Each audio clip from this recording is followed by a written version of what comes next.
روسی صدر Vladimir Putin کے 2 خفیہ بیٹے بھی ہیں جن کا راز اب فاش ہو گیا ہے اور وہ دنیا کی نظروں سے اوجھل عالی شان زندگی گزار رہے ہیں۔ غیر ملکی میڈیا نے ایک روسی ویب سائٹ کے حوالے سے رپورٹ کیا ہے جس میں انکشاف کیا گیا ہے کہ روسی صدر پیوٹن کے 2 خفیہ بیٹے ہیں جو دنیا کی نظروں سے دور ایک انتہائی محفوظ مینشن میں انتہائی پرتعیش زندگی گزار رہے ہیں۔ رپورٹ کے مطابق پیوٹن کی دنیا کی نظروں سے اوجھل بچوں میں 9 سالہ ایون اور 5 سالہ ولادیمیر جونیئر ہیں جو سال کا بیشتر حصہ ماسکو کے شمال مغرب میں جھیل والڈائی کے قریب اپنی والدہ کے وسیع اور عالی شان مینشن میں گزارتے ہیں۔ اس کے عملے کو 6500 پاؤنڈ تنخواہ بھی دی جاتی ہے تاہم انہیں کمپاؤنڈ چھوڑنے کی اجازت نہیں۔ رپورٹ میں دعویٰ کیا گیا ہے کہ ان بچوں کی والدہ سابق اولمپک الینا کبائیوا ہیں جن کے ایک بھائی سے پیوٹن کے ساتھ تعلقات ہیں جو کسی سے مخفی نہیں ہے۔ رپورٹ کے مطابق ایون 2015 میں سوئس شہر لوگانو کے اس کلینک میں پیدا ہوا تھا جبکہ دوسرے بیٹے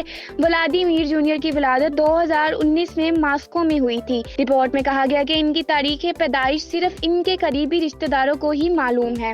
وہ باقاعدہ کمرشل پروازوں میں سفر نہیں کرتے بلکہ ان کے پاس الگ طیارے ہیں۔ پیوٹن کے ان بیٹوں کا سرکاری ڈیٹا بیس میں اندراج نہیں، بچپن سے ہی ان کی جعلی دستاویزات بنائی گئی ہیں جن کا مقصد جاسوسوں اور ریاست کے تحفظ کرنے والے افراد کے لیے بنایا جانا ہے۔ یہ دونوں بچے کنڈر گارڈنرز یا سکولوں میں بھی نہیں جاتے بلکہ ان کو نجی طور پر بھرتی کی گئی گورننس پڑھاتی ہے جو اسی رہائش گاہ میں رہتی ہے اور جن کی حفاظت FSO کرتی ہے۔ وہ کشتیوں اور بکتر بند ٹرینوں پر بھی سفر کرتے ہیں۔ یہ گورننس آیا ٹیچرز اور کرملن فیڈرل گارڈ کے اہلکاروں سے گھرے رہتے ہیں اور ایک بڑے لیگو سیٹ اور آئی پیڈ کے ساتھ کھیلنے میں وقت گزارتے ہیں۔ رپورٹ کے مطابق ان بچوں کے پالتو جانوروں میں 2 بونے گھوڑے، خرگوش اور ایک سینٹ برنارڈ نسل کا کتا شامل ہے جن کی دیکھ بھال کے محافظ کرتے ہیں۔ یہ بھی خیال کیا جاتا ہے کہ یہ بچے انگریزی اور جرمن زبانیں بھی سیکھ رہے ہیں۔ پیوٹن نے کبھی عوامی سطح پر ان بچوں کا براہ راست کوئی حوالہ نہیں دیا تاہم ستمبر 2024 کے پہلے ہفتے کے دوران روسی صدر نے